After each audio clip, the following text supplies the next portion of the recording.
Righto, Hellier College students. This is the second video for the Introductory Project, and this video is going to focus on units of measurement. Now, here in Australia, we're lucky. We get to use the metric system. The metric system was, of course, invented by the French. We've got a lot to thank France for. Not only did they invent this very convenient system of measurement for us to use to measure lengths, it was the French who were also responsible for making the modern Olympics, or reigniting the Olympic movement from the ancient Olympics to and having the modern Olympics, as well as the Soccer World Cup. So thank you to the French for those wonderful things. Okay, now before the metric system, do you know what the name of the system of measurement was? Well, you may know that it was the imperial system. And this system is far less convenient to use. But some countries still do use this system, most notably the United States of America. And the reason it is not as nice to use as the metric system is because the numbers change as we convert between units. So let me show you what I mean. For instance, 12 inches is 1 foot, and 3 feet equals a yard. Now, 200 yards is a furlong, and let me see if I can remember. I think it's 6 furlongs. Hold on. Well, let me think for a moment. No, beg your pardon. It's 8 furlongs is 1 mile. Therefore, 1,600 yards is also equal to a mile. And then you can go into all sorts of stuff like, I don't know, leagues and all these other measurements. And the numbers are constantly changing. Whereas with the metric system, it's all based on multiples of 10. So really, we just need to remember the number 10 and how to multiply it, and we do remember 10 times 10 is 100, 10 times 100 is 1,000, so it's much easier for us to do this.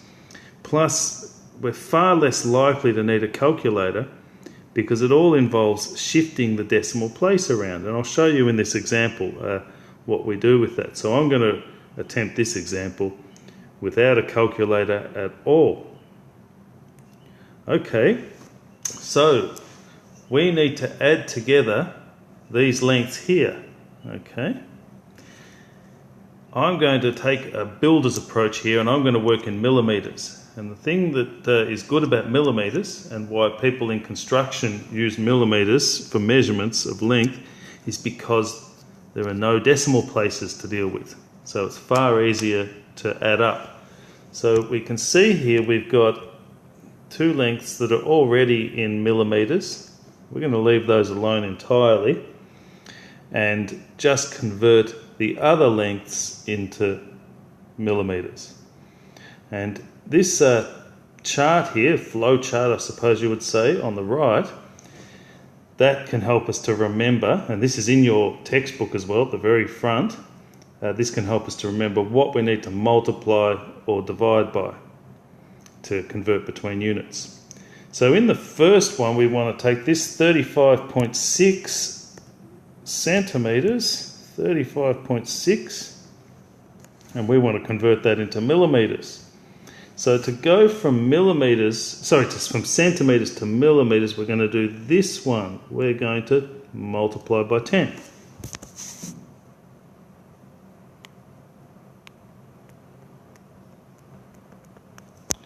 Now, you may be able to work this one out really quickly, but just in case, this is pretty simple.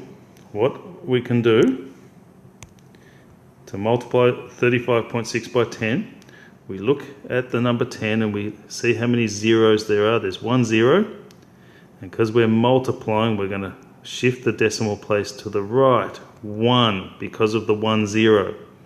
So that gives us 356 millimeters. Now, if you want to use a calculator to do this, that's fine. But that's how you can do it without the calculator. Okay, so let's do another one. And you might want to pause the video at this stage and try the next two. Then I'll go ahead straight away and do the next two. Okay, so meters to millimeters. Right, so that means first, now I might just change the color on this one. Okay, first off, we're going to need to go from meters to centimeters, and then from centimeters to millimeters. Okay, now there are two ways we can go about this. Let me show you the slightly longer way, but the way that uses the flow chart, which might be easy to remember. 1.5 meters. Now we're going first from meters to centimeters, so we multiply by 100. And then from centimeters to millimeters, which is by 10. Okay, now the quick way would be to remember that there are 1,000 millimeters in a meter, so you can just also do 1.5 meters times 1,000. But either way, we can see that this involves 1, 2, 3 zeros in both cases. So this time we're going to shift the decimal place 3 places to the right. So 1, 2, 3, there goes the decimal place, and we just put zeros under the empty arches. So this is 1,500 millimeters. Okay, last one is 27.4 centimeters. Let's go the orange color for this one. Okay, so this is just like the first one we did. All we need to do is go from centimeters to millimeters, which means we multiply by 10. So 27.4 by 10. Shift that decimal place 1 to the right. Gives us 274 millimeters. Okay, now I think I might have lied before. I said I wasn't going to use the calculator, but I am for the very last bit only. So let's add these all up. You guys might want to add them, pause the video and add them up and see what you get. So we've got 125 plus the rest.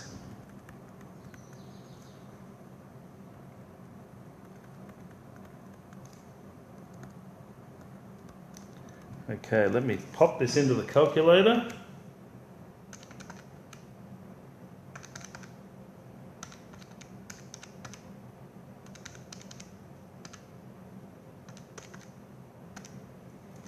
And a grand total of 3,305 millimeters. Now, if when you're working through the questions that are in the book, you find there are any you can't do because they're different conversions to the ones we've just looked at, then you can ask me in class. And of course, as usual, in the video description are the questions that you need to try after watching this video in order to prepare yourself for tackling the introductory project.